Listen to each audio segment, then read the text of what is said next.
that, according to The Athletic. Now, this is the same quad that caused Kawhi to play just 9 games last year for the Spurs. Shannon's been beating this drum. Despite the apparent injury, the Claw has been awesome in the playoffs, averaging about 31 points and 9 boards. Shannon, how much do you believe this injury has truly been affecting Kawhi? Be honest. Yeah, you know I'll be honest. I just been telling you this for the longest, Skip. Now, I love confirmation. Just got a confirmation the other day. Yeah, flight. Got a flight schedule. Confirmation, Mr. Sharp, here's your confirmation number, came in. This is confirmation. I told you, Skip Bayless. I said, Skip Bayless, what happens? And you know this. You have run, and you know when you hurt one part of the body, the other part will compensate. In the prime example, I don't know if anybody knows this, Jen, but September 6th will be my 3rd year working on this show. I don't know if anybody knows this, but before I did this, before I bust Skip Bayless up on a regular basis, I used to bust NFL defensive players up on a regular basis. Yeah! You on the football field a little bit. Did? I did. Yes. I forgot after 36 cases you were disqualified from that, but go ahead. In 1993, Skip, we played in Kansas City in Arrowhead, and Albert Lewis tackles me from the back, and he pulls me down, he falls on the back of my, and bends my ankle, left ankle inside. I continue to play, shoot the ankle up, continue to play. Guess what happened at the end of the year, Skip? Had right knee surgery. Okay, guess what, Skip? After doing that, the offseason, rehabbing, tweaks it again, I continue to play in the season 1994. Guess what happened, Skip? Had left ankle surgery. You see, the body is used to working as a mechanism, Skip, like work in unison. And when something starts to affect one side of the body, the other side, just the way the body works, will start to compensate. So what he did is that when he hurt the right quad, he started to grind down on the left side. And ta-da, now we got knee tendonitis. So what I've been telling you all along, the guy he's not a faker. He's not dilly-dallying around, oh, he doesn't want to play with the Spurs. No, the man was hurt, and what he wanted to say, you know what, Kawhi, you hurt, bro. We know what you represent. Even if we don't have you this year, you're worth waiting a year for. And he'd have been fine. So this offers me validation. I feel very good that this article came out, but it didn't tell me anything I didn't already know, having been there and done that, what Kawhi Leonard is going through. Now. Did you have knee tendonitis? Yes. Okay. Skip, I hurt my ankle. I started to compensate on the right side. I ended up having to have knee surgery. And on the flip side, I hurt the knee the next year and ended up having to have ankle surgery. So I'm saying when you hurt one side of the body, the other side will compensate. And if you're not careful, you end up hurting that side. That's why you remember, because you say, he was limping. He was limping, and then he dunked, and then he came down, and he's limping on the other side. Limping on the other side. Because he hurt both sides. He forgot which limp to limp. Nah. He did. He did. Wait, am I limping left or right? I can't remember. No, oh, no. Maybe it was the right one. No, it was the left one. I don't know. You know what? This is making me sicker by the day.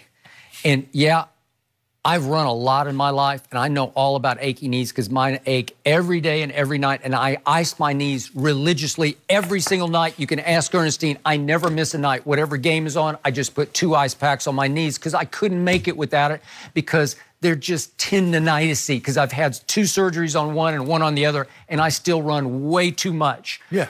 And you're right about tendonitis in this way. It aches when you start, but if you just run through it for about, on a distance run, if I can make it for the first 8 or 10 minutes, then you heat up and you start to sweat, and it heats up and it's good. Yeah. And you can't feel it until you stop, and then it hurts. So I get he might sit by his locker. There was one story last week after game 1, maybe it was, where he's sitting by his locker, and he said, this SH hurts, okay? And he's got an ice bag on one of his knees. I get that because that's post-playing. But once you're out there, this is just me to my eye, and I know this guy's game maybe better than anybody this side of the Spurs because I watched nearly every game he played for 7 long, hard years. Great years, too. Good years. Great. You won, Skip, you know what? You won a title, and you're going to say good. And every time the reason they weren't great is because, do you know how many times I had to say, he's hurt again? It was his knees, then it was his thigh, then it was his hand, then it was his shoulder, then it was his ankle, then it was his Achilles. What else can I name? Calf. He's had a calf. He might, Skip. Okay. He might be fragile. Might really be real fragile. But that doesn't take away from his greatness. Okay. But when you say they were great years, they just wore me out because he was always hurt. Fragile mentally and physically to me. And the point here is that he has become, I'm going to say it one more time because it's the God's truth. He has become the most overprotected superstar in sports in the wake of LeBron. It used to be LeBron. This is the poor man's LeBron. He's the next it factor player. We're going to talk about him in a minute. He's even gone up against Nike now. We're going to go into that. But the point is, he's on the verge of superstardom. This could be his finals.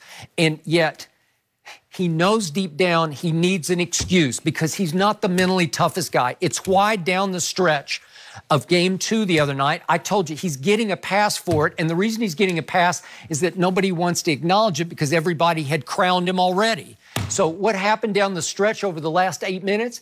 He went 0 for 3 from 3. He missed 2 jump shots in the last 2 minutes that could have turned the game around. He had the crucial turnover at 2:18 left.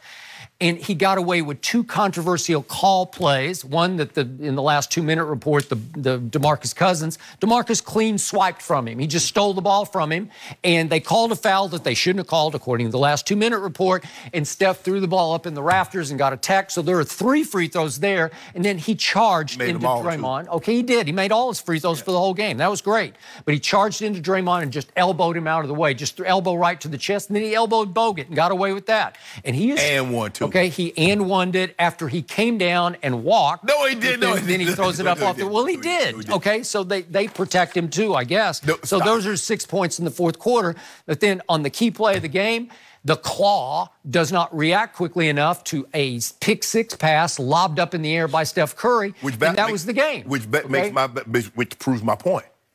The tendonitis. So he couldn't move. He looked like he's moving. You know what's to my eyes, he just looks completely okay. No, he's explosive on both ends of the floor. Well, how did he go 34 and 14? Because it's a miracle. No. He's a miracle man. But what the great ones can do, that when they are injured or hurt, whatever terminology you want to use in this situation, is that they find other ways to impact the ball game. So his jumper wasn't falling. He wasn't explosive as he needed to be. Guess what, Skip? Got to the free throw line, 16 to 16. 26 to 28 in this series. But see, Skip, this is where I give you pushback.